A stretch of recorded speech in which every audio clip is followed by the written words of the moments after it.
ఇక ఒకసారి పెద్దపల్లి రాజన్న నేటి మాట చూసుకుందాం. రాష్ట్రమంతటా వానలు దంచి కొడుతున్నాయి. ఎన్నో పేదింటి కుటుంబాలు శిథిలమై ఇంటిలో కోతులు ఇంటి పైకప్పు నుంచి చిందరవందనం చేస్తే పైకప్పులను చిందరవందనం చేస్తే కొద్దిపాటి వానలకే ఇల్లంతా ఊరుస్తున్నాయి. ఇండ్లు లేని నిరుపేదలకు కష్టాలు. డబుల్ బెడ్రూమ్ ఇండ్లు కట్టిస్తామన్న అప్పటికి గుడ్డి ప్రభుత్వానికి కానరాలేదు. ఎన్నికల్లో 100 కోట్లు ఖర్చు చేసే నాయకులున్నా ఈ దేశంలో వేల కోట్లు ఖర్చు పెట్టి పెళ్లిళ్ళు చేసే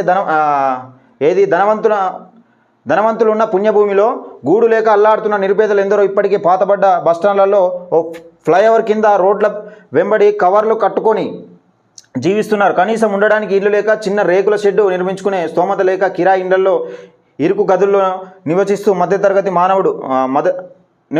మధ్యతరగతి మానవుడు కుటుంబాల బాధ్యతను మోస్తూ మౌనంగా దాచుకుంటున్నాడు. 100 కోట్లు ఖర్చు పెట్టి విగ్రహాలను నిర్మించే ప్రభుత్వాలున్న దేశంలో సొంతింటి కళ నెరవేర్చుకోలేక సామాన్యుడు అల్లాడుతున్నాడని.